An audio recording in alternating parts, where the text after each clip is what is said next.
Welcome to Let Me Fix This. Enjoy the video. In this video, I will explain how to charge your Mitsubishi Outlander hybrid. First, locate the charging port, typically on the passenger side rear fender.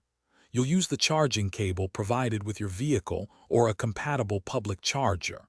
Ensure the vehicle is turned off before connecting.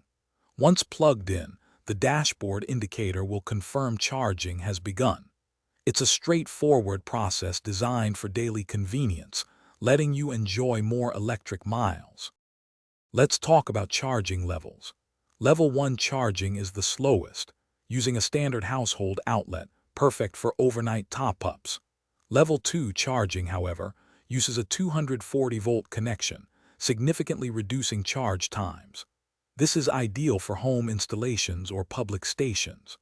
While some hybrids use DC fast charging, the Outlander hybrid typically relies on Level 1 and Level 2 for optimal battery health and efficiency.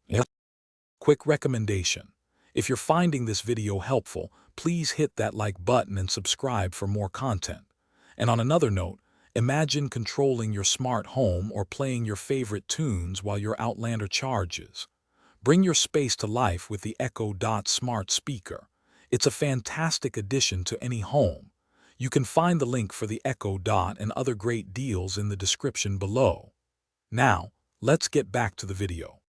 To get the most from your Outlander hybrid, charge it regularly, even for short trips. This keeps the battery healthy and ready. Consider charging during off-peak hours if your electricity provider offers lower rates. This can save you money. Also, preconditioning your cabin while plugged in uses grid power, not your battery, for heating or cooling. This simple habit extends your electric range significantly. Thanks for watching. If you found this helpful, don't forget to like and subscribe.